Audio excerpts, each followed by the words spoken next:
Central School District Board meeting to order. The current time is 6:30. I have 6. Yep. It just changed. Thank you. At this time, I'd like to go around and do introductions. Matt, could you start us? Matt Carenti, Director of Finance and Operations. Ellen Whelan-Wiest. Chip Malcolm.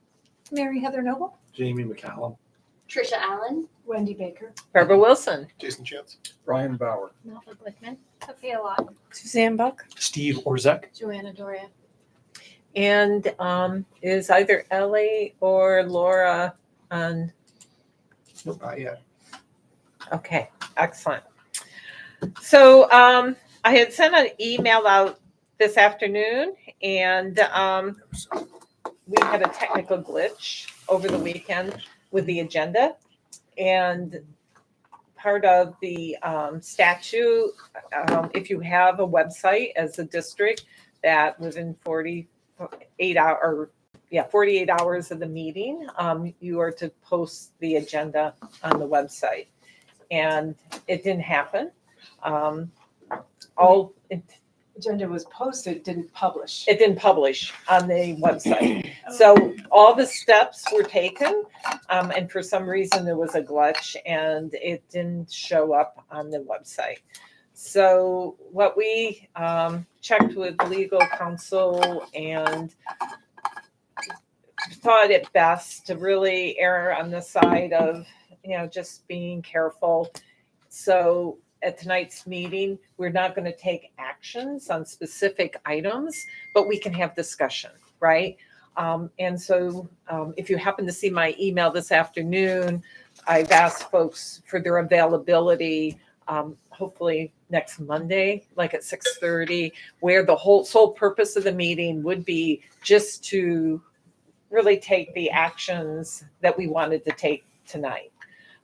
So the good news is, we can have discussion regarding all of the items that were on the agenda, but we won't be able to actually, take actions. So that includes, things even like meeting minutes, right?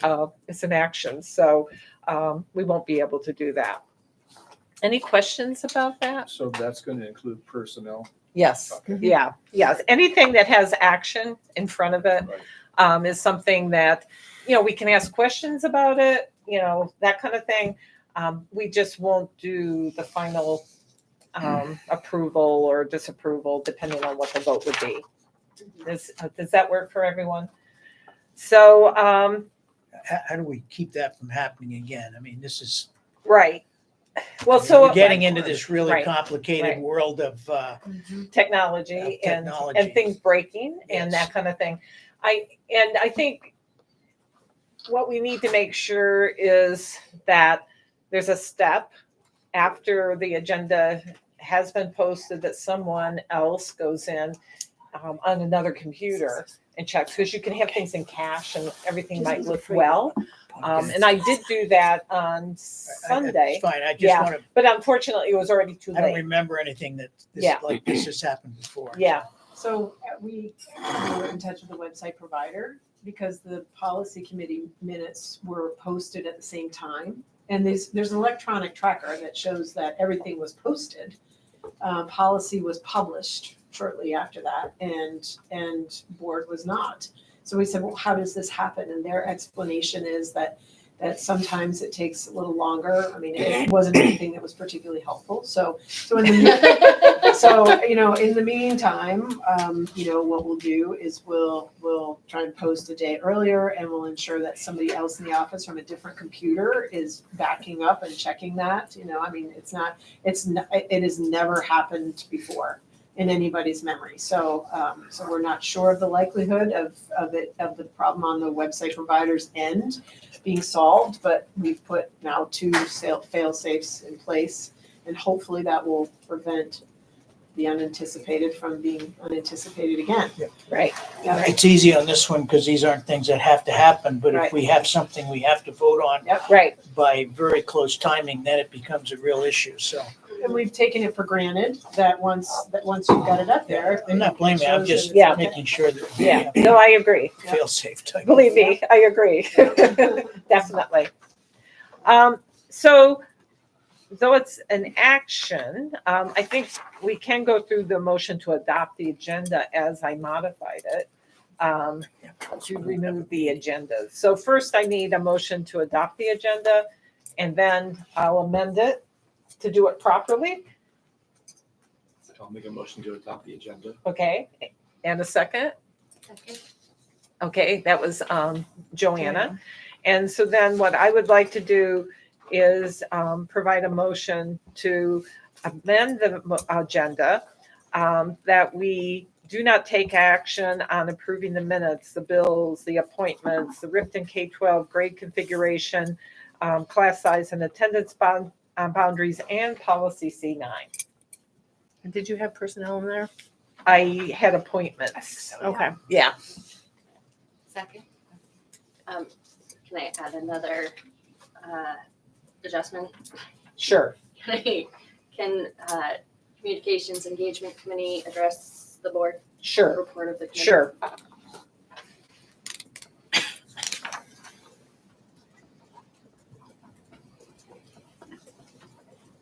And Joanna, did you do the second on that one as well? She did. Yeah, okay. All those in favor indicate by saying aye. Aye. Any opposed? Any abstentions? Okay, thank you. So at this point, I would, we can go back to the original motion that we would approve the agenda as modified. And all those in favor? Aye. Any opposed? Any abstentions? Excellent, thank you. So next on our agenda is public comments on agenda items. Public comments are encouraged and welcome at each of our regular board meetings during the period designated. Comments are limited to 3 minutes per person. For tonight's meeting, I've asked Suzanne Buck to be our timekeeper. She will let you know when you have 30 seconds left. As a reminder, public comments regarding personnel, students, or legal matters will not be heard by the board.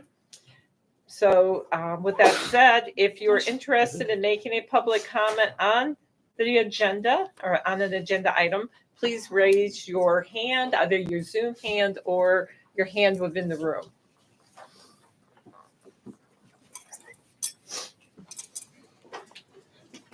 Seeing none. Okay, then we can move forward.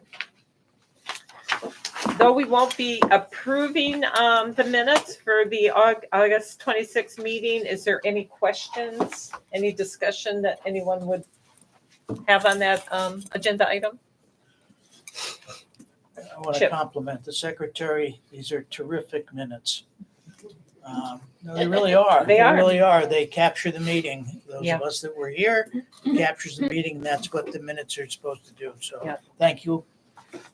I rely very heavily on those minutes. I just want to make note also that I misspelled Nava's last name and I will make that Okay, correction. So okay. I just want to Yeah, apologize for that. I did notice that. and we can word it with a correction, so we don't have to do a modification. Excellent. So if there's no other comments on the minutes, then I'm going to move to the ACSD bills. I'm going to let Chip do his report. We just won't approve them. Okay. First is general fund. And these are read by Jason and myself on the 2nd of September. General fund of $1,488,985.49. Breaking out that very large number, 392,000, these are gross numbers, were to Bread Loaf as part of the Mary Hogan. HVAC. Yeah. 104,000 was to a company that's providing what do you call the computers? Chromebooks. Chromebooks, okay, sorry, Chromebooks. And almost 600,000 was for healthcare costs, dental and Vermont Health. So, big number. That's the encumbrance of the year. Even though it gets, it's sort of. Now, we still have to, it's Yeah. written in as a, No, but that covers the entire year. Yeah. it's just a lot of money that comes through and it doesn't say that on the, maybe it does, I read them online, but in any case. The next is a McGilton fund for $815. The next is an additional general fund expense for $4,230. And the last one is a payroll warrant for $907,214.60. I recommend that we pay the bills and we'll, I guess, approve them, although I'm sure they've already been paid. I hope so. Yeah, so we'll take up the action at our next board meeting to actually do the official approval. Thank you. Is there any questions to the CHIP or the Finance Committee on the bills? Okay. Great, thank you. Next up, we have report of our student representatives. So they're both here this evening, so feel free. So for clubs, we have SCORE, Student Coalition of Human Rights. That is one that I participate in, and I know that that's starting up on Friday for their first meeting of the year. And then at that meeting, we're going to determine a day that we're going to have weekly meetings at. And then just continuing with the later start time, that seems to be going well. Either students come to school when their class starts, but a lot of students who just might even want to come to school earlier, they are taking advantage of the free breakfasts, Nice. which I think is really good. And then for sports, our football team had 2 consecutive wins over the past 2 weeks. And I think our girls soccer team won against Montpelier recently. And we have probably also had some other wins. Yes. Thank you. And Sophia? So just about our clubs, they're just currently inactive, but I'm a part of, or I'm on the board of Hope Happens Here, and we're hoping to get that up and running soon. We just had our picture day, and that was interesting. We definitely, I think a lot of people are going to get retaken, but that's the usual for us. We've had some negative feedback, mostly from upperclassmen, on the mandatory advisory and flex time. It's mostly that just we've heard it from teachers mostly, that just people aren't showing up to their advisory, or they just don't want to go. Just because it's a mandatory. A lot of people didn't go to advisory before this year, so it's really hard to make that change just drastically. Homecoming is coming up on September 27th. Our theme is Alice in Wonderland. If you haven't checked the Instagram. And lastly, our peer leaders are working really hard to prepare for Bread Loaf Day for the 9th graders, and that will be on the 17th. We're also working really hard with our 9th graders every time we go to their TAs to work on the banner competition. And that's where we make banners for their TAs, and we compete against, and the top 3 winners get breakfast made by Brooke Jetty. Oh, wow. Wow. Lovely. Yeah. Who are the judges for this? It's the front office, I think. Okay. Sophia, when is the required advisory? Where does it fall on the school day? It falls at the end of the day, right? Yeah, right before the last block. I think that might be from what I've heard, that's kind of where some of the concern comes from. A lot of people have that food block at the end of the day, so they feel like I'm in here for nothing, especially during the mandatory advisory, and especially if you're an upperclassman when they do a lot of like get to know you activities, but we've been together for 2 years, so it already feels like, at least in my advisory, it feels pretty like tight knit. And so I know some people who are like, hey, like I could go home, or Yeah.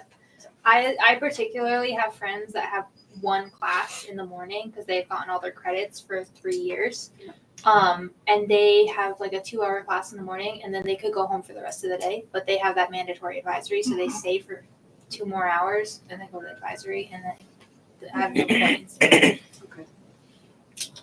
One other comment. Yes, Just Mary Heather. With respect to the timing of advisory, this has come up for a couple of kids who are serving as peer leaders and who are also in the Career Center and afternoon programs. So in order for them to participate in the leadership activities for the incoming class, that's usually held during advisory, and so they have to leave their program at the peer or at the Career Center and go and do their peer leading, and so it's kind of a conflict as well.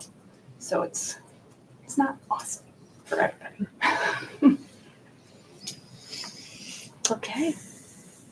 Anything else? Any questions, additional questions that folks have for our student reps? Okay, thank you. Next up is the report of the superintendent. We'll worry about taking action on personnel appointments when we can get together, but there are some important things of note. One is you'll start to see coaches and drama directors and whatnot in front of you, and even if they are having to have been done retroactively, I've just asked our HR folks just to add them so that they're there for you. That's not necessarily something that's come before you, but it's nice for you to know. We will get to the place where those who are on deck, are there. We also coded, they are now officially temporary employees, which is how they should have been coded. And so you'll see, that's your job, right? Is to approve employee hires. We also are very excited that you will be having the opportunity to approve a Spanish teacher. So we will be fully staffed in Spanish, and you'll see that that's a 1.0. Even though we had a 0.6 vacancy. So what we'll be having there is someone will be coming in as a 1.0, and the other professional will be moving to a 0.6. So there's a little bit of crossover just to make sure that we don't have any gaps, but that's how that's being handled and why it's a 1.0 instead of a 0.6. We did have a substantial difficulty hiring for a 0.6, so that may be something we will have to kind of revisit in the future, but that's what that looks like. And lastly, there are 2 paraeducator positions here that are filled with new folks who are joining our team, so that means we're down to 11 vacancies. so we're looking at it. And Steve, you have a question? I'm assuming that Rodrigo is Elizabeth, somehow related to Elizabeth. Correct. Placencia, not Placencial. Yeah. I believe that L is Like- extraneous. I saw that. Thank Yeah. Yeah, we'll make sure that that's fixed. Yeah. Yep. Thank you. Otherwise, one other item I have for you is just a small one, is that you know that there was some construction done in Shoreham, so that now all of the students have an outside classroom, and there were new windows that are put in, and so we'd like to invite any board members who are interested in just taking a look at what it looks like now to meet. We're thinking probably 5:15 at Shoreham Elementary School, and we'll go ahead and walk through the building, and you can take a look at the new construction. That should give us enough time for then everybody to come back here for the 6:30 meeting on the 23rd. So I was like, what Get into day? that. Save the important things for last. Yep, so 5:15 on the 23rd, if you're available. We'll walk through, and LaShawn can also just show you a number of other kind of improvements, that she has worked with the facilities team to meet. Looks nice there. The other action item it's a short superintendent's report by action items, but probably not by length of time. And that I want to draw your attention to one of the classrooms in Addison Central's 184 classrooms. It is the only classroom which has 3 grades that are learning together. And you might remember way back in June when Courtney did a presentation that was around the superintendent's class size report requirements that talked about how a number of the buildings in Addison Central were grappling with the class size configurations and ways to put students together when there are dramatic changes in sizes of incoming classes. So Ripton is a special example in that they this year have 2 incoming kindergartners, you have 3 first graders, and then and then they have 8 second graders, and so on. So as the team in the spring, where I was transitioning in, a tangential part of the conversation was talking about, how best to try to put a grade configuration together that was educationally sound and also adhered appropriately, substantially to the class size policy. This particular classroom was a difficult conversation. There were many options looked at. One of the options looked at was having just kindergarten and first grade together, which at that time was 4 students. That was universally thought of as a bad idea by all educational professionals involved, mostly because of the developmental age of the students in particular, and that's the age when you're really you're learning about what it means to be in school and sometimes to share and to follow community norms and things like that. So having a classroom size as a rule that was that small was not something that was okay. Also, if you have, when the stomach flu goes through, right now you have 1 student that's reporting in, so you've lost the sense of community pretty much altogether. No one thought that a K-1-2 was ideal either. Because obviously that's 3 grades together. It's probably 9 developmental levels and 3 curricular levels in multiple subjects. So 3 literacy programs, 3 mathematics programs, 3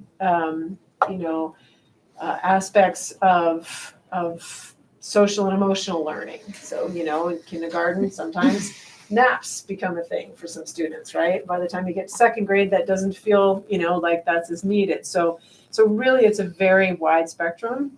The IB units could be crafted in such a way that it could bring kind of the learning together, but the complexity varies widely in terms of what students are able to do. So the decision after many hours of deliberation was to have the students learn in that K2 configuration, mostly because a K1 was not fathomable.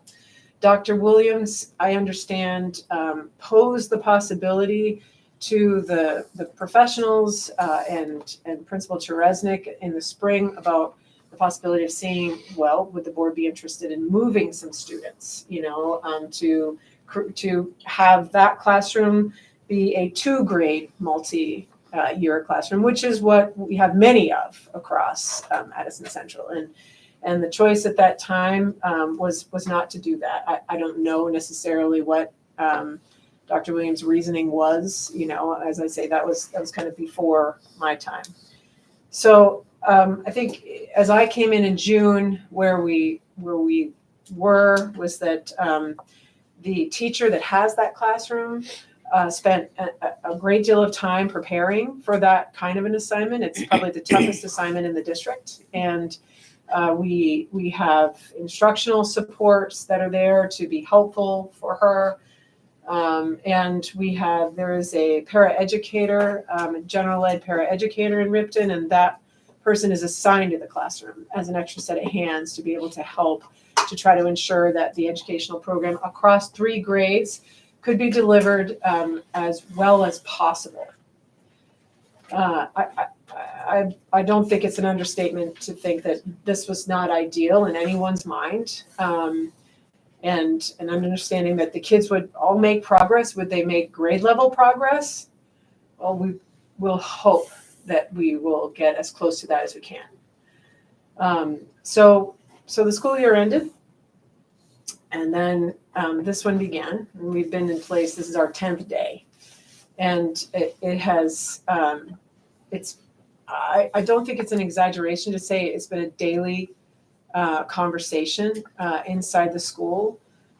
There are a number of parents who are not accepting of this configuration. And it has become a significant distraction for the staff, both the teaching and the administrative staff, and it has become, in my judgment, an unworkable scenario.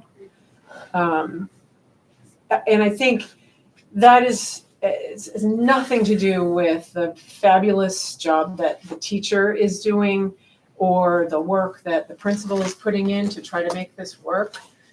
It really, a situation like this, as tenuous as it is, needs everybody to be supportive. And when you don't have that support, its ability to be successful, it falls apart. And I think, in my judgment, that's where we are. I attended a PTO-like kind of meeting, and the parent group was wonderful at Ripton. Trisha came along with me. It's the first of all that I'll be attending, throughout Addison Central. And Emily Blinstein was with me as well, just to talk about the beginning of the year and kind of folks' hopes and dreams, and sharing district work as well, meeting people. And the predominant conversation point was the dissatisfaction with this grade configuration. The solution that the parents suggest predominantly is indeed having the Ks and 1s together, which is not something that the administration on any level, including me, is interested in supporting. So here we are, and I'm bringing this to you because I don't think this is a situation that is going to get better without taking an action. I don't have any action within my power to take. The board has the ability to remove students and have them attend, say, Salisbury, should you choose to do something of that nature, but I don't have options to provide relief. And so I'm bringing that to you for your consideration and discussion in the event that you decide to take up the matter as a board. I'm happy to take questions or anything. That's really the introduction to that topic. Okay, so Suzanne, was that your hand up or Yeah. no? So my first question is, it seems hard to have a conversation without knowing an action, but I heard you say that, which we kind of knew, K1, 2 was going to be really difficult. Parents want a K1, which is possibly 5 students on a good day where no one's sick. But then I believe I also heard you say an option would be that the board could discuss and then at some point make a motion to amend boundaries so that it would allow you to move some students to Salisbury. Yep. So I'm wondering, without making a motion to have this conversation, if one was to allow students or have certain students move to Salisbury, if they might also have siblings, what might that mean for siblings? Just as a wondering, and I guess I'll leave it there because I don't know how to have a conversation without an action. Is what you're getting at. Do you want me to? Yeah, go ahead. Answer. Yeah, that would be great. So So I think the best way to stabilize the situation is probably to provide a single grade experience for the second graders, which would mean moving the kindergartners and the first graders probably to Salisbury, a neighboring school, for the school year. I know that the board is taking up C30 and D6, and therefore, it would be my recommendation you continue to do that. And this is a temporary relief to a specific situation. In my experience where I have seen that done, families are also afforded the opportunity to have their sibling move along as well. If that's their choice, so we would be providing transportation for those students, and there's no enrollment barrier for any of those possible circumstances based on Salisbury's class enrollment. Question. Okay, and Joanne, you had your hand up, and then Ally. Yeah, so I guess I just wanted to clarify, I wasn't able to attend that family meeting because I had a CPAC meeting to go to. But did you mention that this was a possibility to the parents in that, and how did they respond? Yeah, so I did say to them that I hear their concern. I mean, they're right, right? I mean, it is very challenging and highly unlikely that all three grades will truly get what they need in this circumstance. So I was able to affirm their perspective, and I mentioned to them that I did not have the ability to provide relief in the circumstance, and that I would put it on the board agenda, and that it would be an action item in the event that the board chose to take an action. That way it's listed there and listed appropriately there. We talked as well about incoming kindergarten numbers for the next year, which are between 2 and 1, depending upon what happens with one particular family. I think that led us to a larger conversation about a little bit around the sustainability of the school. There were some folks that were more familiar with state politics and what that looked like, and a lot of discussion about just how important the school has been to the community and how hard it is to manage situations like this. And that's probably as far as we got. And just a follow-up question there. So you would be supportive of amending the town resident policy for Ripton students to attend another school, but not for other students to attend Ripton? I think the only thing I'm bringing to you tonight is a particular classroom situation that I'm deeply concerned about, that where I feel that the students' ability to have access to education that they need is compromised, and it's compromised. It's a situation that's very difficult to provide that, if at all possible, in the first place. I think everyone was very clear about that. But it's also compromised because it's not something that the majority of parents are voicing support for, and that is impacting the staff and administration's ability to attend to their responsibilities, which has a larger ripple effect. And so I'm not commenting on what direction the board should take at all at large. I'm more bringing this to you as a concern that I have for these specific kids at this specific time. Yeah, and one thing I just want to remind us of, and it's on the agenda, is later under report of the chair, that we are going to talk about C30 and D6 and how we're going to move forward on that. And there's nothing that prohibits an outcome of that being boundaries. I think part of the situation we have here is the timing, because we've already started the school year, and we can't necessarily wait until D6 and C30 is resolved, because that could take too long, and the kids' education is at jeopardy, right? And if something is to happen, whatever we decide, if they're to move, whatever, we need to do that sooner than later, is what we have to keep in our mind. So you had And Ellie? Brian, Mary Heather and Jamie. Okay, So my thought was along the lines of what you had brought up was, do we need to necessarily move the students